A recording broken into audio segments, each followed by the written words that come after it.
I, 25, female, had twins a month ago and have been going through something really weird.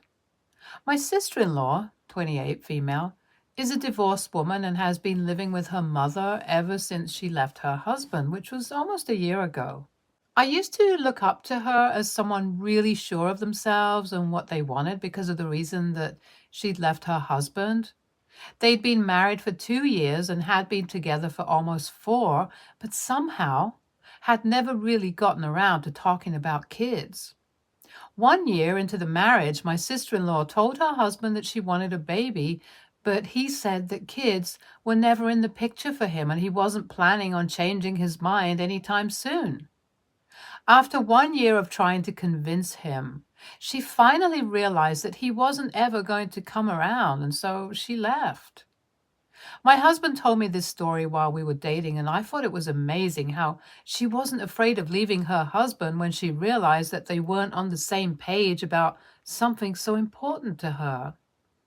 My husband and I got married almost 6 months ago, 1 month after we'd found out that I was pregnant. It just seemed like the perfect time. All through the pregnancy, my sister-in-law had been very enthusiastic and helpful, and I was grateful for it. I'd heard of nightmarish sister-in-laws from my other friends, so having such an amazing sister-in-law myself made me feel really thankful. But after the babies were born, things took a really strange turn. 2 weeks after they were born, my sister-in-law started visiting me every single day and wanted to play with the babies. I didn't mind it at first, since it was only natural to want to spend time with babies when you love kids.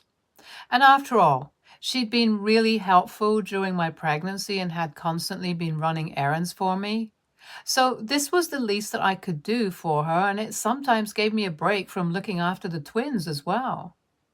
I'd nap whenever she'd come over since I trusted her implicitly, but one day I woke up from my nap and walked in on her crying in the living room while holding one of the twins in her arms.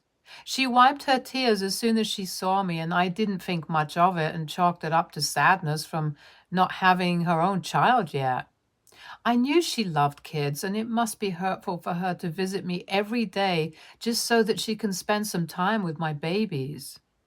I didn't speak about it after that because I didn't want her to feel awkward or embarrassed about what I'd witnessed. 1 week after that incident, she dropped by in the evening as usual. This time, though, she seemed more formal, and I could sense that she was nervous about something. After she spent some time hanging out with the babies and talking to me about life, she asked me if she could take one of my babies home with her. I was really confused, and for a while, I didn't even know how to answer that. I thought that she meant it temporarily, but even then, I wasn't comfortable with the idea of just letting her take one of my babies home, and so I told her the same. She looked a little taken aback and offended and said that she was perfectly capable of taking care of a baby. I still declined, saying that while I had no doubts about her capabilities, I didn't want to spend time away from my baby, which is when she looked really surprised and asked me if I was saying no to letting her take one of the twins. I thought she was joking and ended up laughing, since there was literally no way that she actually expected me to just give one of my babies away. But she looked totally serious and said that the only reason she'd been taking care of me during my pregnancy and coming over every day to babysit the kids was so that eventually she'd be able to take one of them home and raise him as her own. I was stunned by what she was saying, and it took me a while to come up with something to say to her. I told her that while I was grateful for whatever she'd done for me so far, I didn't intend on giving my babies up, and this had never even been agreed upon, so I don't know why she thought I'd give one of my twins up anyway. She got huffy and left, complaining about how I wasted her time and made a fool out of her. I didn't mention any of it to my husband, since I myself was so confused about what had just happened, and I was hoping that she was actually just joking around, because otherwise, it was just a super messed up thing to ask of me. But it didn't end there, and for the next few days, she kept demanding that I let her take one of the twins to repay her for whatever she did and that I owe this to her. I managed to keep things quiet for a while, but a few days ago, she dropped by again and she looked really angry. She told me that I owed her this much after all that she'd done to help me during my pregnancy, and even in the past few weeks. I tried explaining to her that while I was thankful for everything, I wasn't going to give up one of the babies no matter what she did. And it was ridiculous of her to even expect that I'd agree to something as outrageous as this. I told her that my decision was final, and that's when she started sobbing, saying that I'd snatched away her only chance at motherhood. She called me cruel and evil and several other things, and even though I did feel terrible for her, I obviously wasn't going to change my mind. When she realized that crying wasn't going to help, she got mad and threw a temper tantrum. I let her scream at me since that day. Luckily, my kids were with my mother as I needed to get some work done around the house. But the last straw was when she tried to slap me since I wasn't reacting at all. I caught her hand mid-air and told her that I'd had enough, then forced her to leave my house. I was furious that she tried to physically harm me after I'd been so polite and kind to her. She was being a psycho, and I wasn't going to put up with it anymore. So that evening, after my husband returned from work, I told him every single thing that had happened so far, and he was shocked by the end of it. I told him that I wanted to go no contact with her, and he agreed, saying that her behavior was absolutely crazy and he didn't expect this from his sister in the least. He seemed stunned, just as I had felt the first time she'd asked me to give her one of the twins. We blocked her everywhere, and I guess when she found out about it, she complained to her mother. I don't know why she did that, because I don't understand what my mother-in-law is going to do about this except try to make me feel guilty about this whole situation, which is exactly what she's doing now. After she found out about how my husband and I had cut her daughter off in every possible way, she called my husband up and told him that this was no way to treat his own sister. She tried to lecture him on the importance of family values, but he wasn't having any of it and told her off, saying that his sister was the one who needed to learn the importance of these values, since she believed that she could just ask people to give their kids away and they'd gladly do it too. This led to an argument between them, and he decided to hang up while she was trying to rant about how he was wrong. So my mother-in-law took a different approach and began texting me about how I was being ungrateful and cruel. She told me that in spite of knowing how much my sister-in-law wanted children, I was still keeping that joy from her. She accused me of being selfish and discarding her daughter once I didn't need her help anymore, which is just not true. She still would have been welcome at my house had she been a normal person, but she turned into a total psycho once I told her that I would like to keep both my kids. I know that my mother-in-law is trying to make me feel guilty, and I'm afraid it's working since now I'm questioning every decision I've made. I feel like I inadvertently did lead my sister-in-law into believing in something that was never going to happen, and I should have verbalized that beforehand. I don't know if I'm just being paranoid or whatever, but I need to know if I'm in the wrong here. AITA for banning my sister-in-law and refusing to let her have one of my babies, even though she helped me throughout my pregnancy and even afterward? Update 1. After going through all the comments, I realized that I didn't mislead my sister-in-law into believing anything at all and decided not to speak to her. My husband also reassured me that I wasn't at fault here and was most definitely not the bad guy for refusing to give up my babies.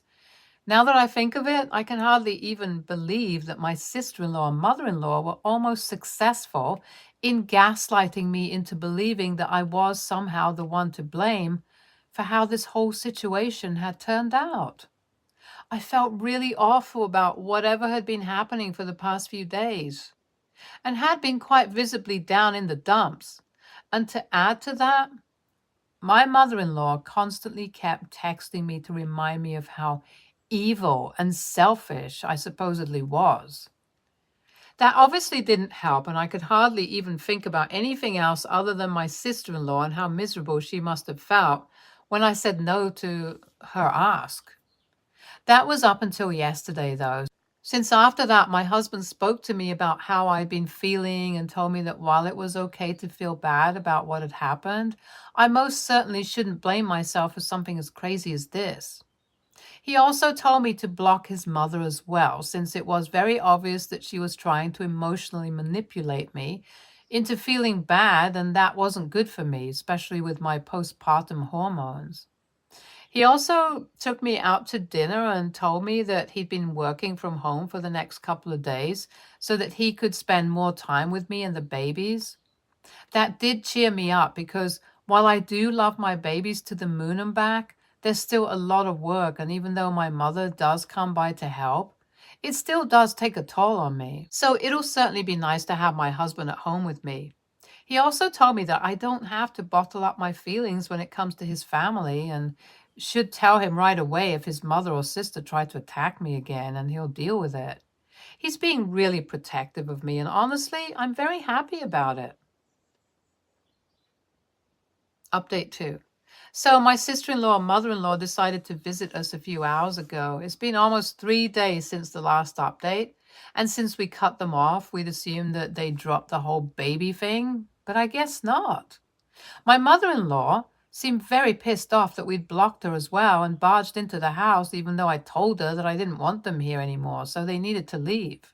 My husband decided to speak to them and told me to take care of the babies instead while he handled this situation. I wasn't in the room to hear what exactly was going on, but I could hear raised voices and knew that they must be arguing about something.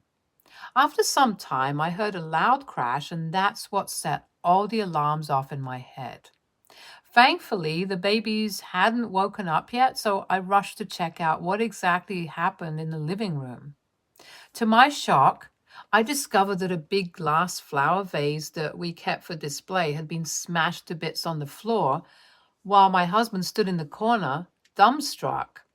My mother-in-law looked a little alarmed as well, but it was just my sister-in-law who seemed unfazed and had a defiant and angry look on her face. When she noticed I'd entered the room, she told me that this was all my fault and that I was responsible for crushing all her hopes and dreams of becoming a mother. I was shocked to the core that she'd done something as crazy as this and decided that I'd had enough. I told the two of them to leave immediately or I'd call the police and make sure that they were arrested for harassing us nonstop. She looked like she wanted to argue, but my mother-in-law didn't want to get into trouble, so she grabbed her hand and rushed out. After they left, my husband spent the next few minutes cleaning up the mess while I tried to compose myself since I was feeling unbelievably anxious and couldn't bear the thought of what else my sister-in-law was capable of. She was clearly turning violent and unhinged simply because of the fact that I denied her something. I don't know why she felt entitled to my child, but I knew for a fact that she was going to come after me if I didn't take measures to prevent it soon.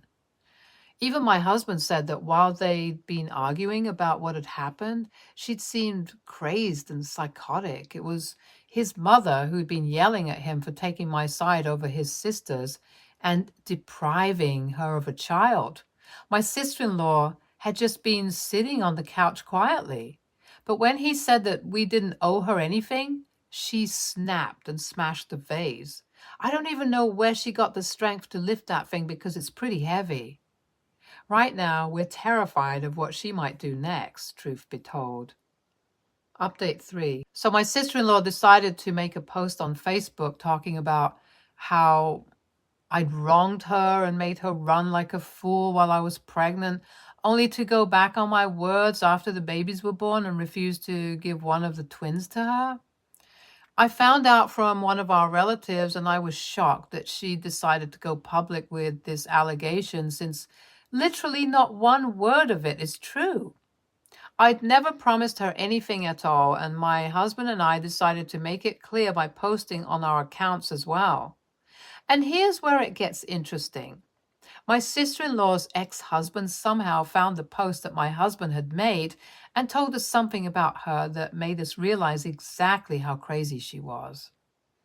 Apparently, the real reason they had to get a divorce was because while he wasn't ready for kids, she was and kept trying to pressure him into saying yes.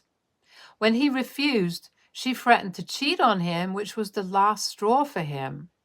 He's the one who filed for divorce and not the other way around, like my sister-in-law had been telling us.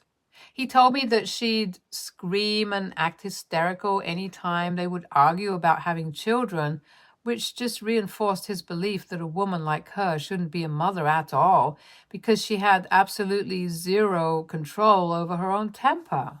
She also broke stuff around the house anytime she lost her cool, which is something we'd witnessed firsthand as well. He warned us that she could go to any length just for a baby, and we should try to file for a restraining order or something, because there's no telling what she might do. Now that she's older and her chances of becoming a mother anytime soon seem to be decreasing steadily.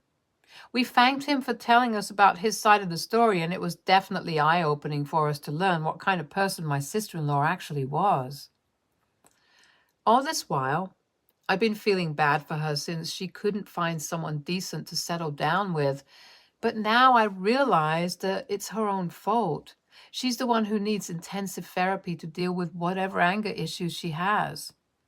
I'm regretting ever letting her into my home and life right now, to be honest. And on top of that, all of those hours that I left my kids alone with her. It's just insane that I let such a thing happen. I'm really, really lucky that nothing untoward happened because I don't think I would have ever been able to forgive myself if anything had happened to my babies because of her. Anyway, my husband and I are looking for family lawyers so that we can file a restraining order against her and make sure that she doesn't ever bother us again. We're absolutely done with her. We try to deal with things peacefully, but clearly that's not an approach that works with her, so we're going a different way altogether now. Update 4. We filed for a restraining order, and as soon as my sister-in-law was served, she decided to ignore all the legal repercussions and showed up at our house. She showed up in the afternoon and demanded an explanation for what we were doing. My husband had been the one to open the door this time, and he hadn't allowed her to enter our house, so the conversation was happening right outside the door. As soon as I realized who he was talking to, I decided to go to the bedroom with my baby since I absolutely did not want to see her. I could hear them arguing outside while my baby slept. She was, as usual, accusing me of ruining her life and calling me a cheater. I still didn't understand why she believed that I owed her my child, but whatever. I was going to let my husband handle it since I didn't trust her one bit. She was obviously stronger than me, but my husband was stronger than her, so it was better for him to deal with her. I was still concerned about his safety, though, and had my phone ready in my hand to call the cops if I needed to. They argued for quite a while, and eventually their voices rose and reached the point of screaming, which disturbed my kids' sleep. Within seconds, though, my husband ended the argument by slamming the door in her face. I thought that she'd leave then, but she didn't, and continued to scream at the top of her lungs, standing outside our house. We were about to call the police when suddenly it went real quiet outside. For a few minutes, we were convinced that she was finally gone and were about to leave the bedroom, but that's when we heard a deafening crash which woke the babies up. They looked alarmed, but thankfully didn't start crying until after a few minutes had passed. I was terrified of what was happening and stayed in one corner of the room and sat on the floor while my husband called 911. We didn't dare move from our places while we waited for the police to show up. That's how terrified we were of what was going to happen now. After around 10 minutes of being scared out of our wits, the cops finally pulled up to our house. By then, my sister-in-law was nowhere to be found. The cops looked around the house, and to our horror, we found that the sound of glass breaking had come from the baby's nursery. My sister-in-law had picked up a considerably big stone from the backyard and thrown it in through the window. There was glass all over the cribs. And I simply broke down thinking about how this could have gone terribly wrong. I couldn't stop imagining what would have happened had my babies been in the nursery instead of with me, and kept sobbing. I don't remember much of what happened after that, since my husband was the one who dealt with the cops and pressed charges against his sister. My mother showed up, and all I remember is being taken to her home and being put to sleep with the babies, since I was dizzy, probably because of the panic attack I'd had when I saw the state of the nursery. I woke up at noon today and the reality of the situation had finally sunk in. I was feeling really anxious and paranoid, but I was glad to find that my husband had also come over to my mother's house after he was done with all the paperwork and stuff. He told me that his sister had been arrested and he was trying to get the hearing date moved up so that we could be done with the restraining order faster, since this was turning into something very dangerous. He also told me that he was terribly sorry about all of this, and I had to reassure him that I didn't think any of this was his fault in the slightest. His sister being a crazy psycho is not something that I'm going to blame him for, obviously. Anyway, we're staying with my mother, who's been gracious enough to open up her home to us until we're done with the court stuff. I'm truly grateful that nothing happened to me or my family, but I'm going to make sure that that psycho woman stays away from us forever after this. Update 5. Hey, so almost 3 weeks have passed since the last update, and I only have good news to share this time, thankfully. We were able to get a restraining order against my sister-in-law for 5 years quite easily after that whole incident. And also, whatever her ex-husband had told us helped as well. She also got a sentence of 3 months for trying to hurt my babies, and I'm glad she's in prison now and can't even touch us anymore. Just to make extra sure, we're planning to move to a bigger house soon anyway. My mother-in-law is furious and has cut us off entirely, but I can't say that it bothers me at all. In fact, I'd say that this was a good riddance. I'm hoping to finally have some peace and quiet and spend some time with my family without having to worry about anything else. My husband and I can finally be normal parents now, and I'm really happy. Stay tuned for more stories from our girl relationships.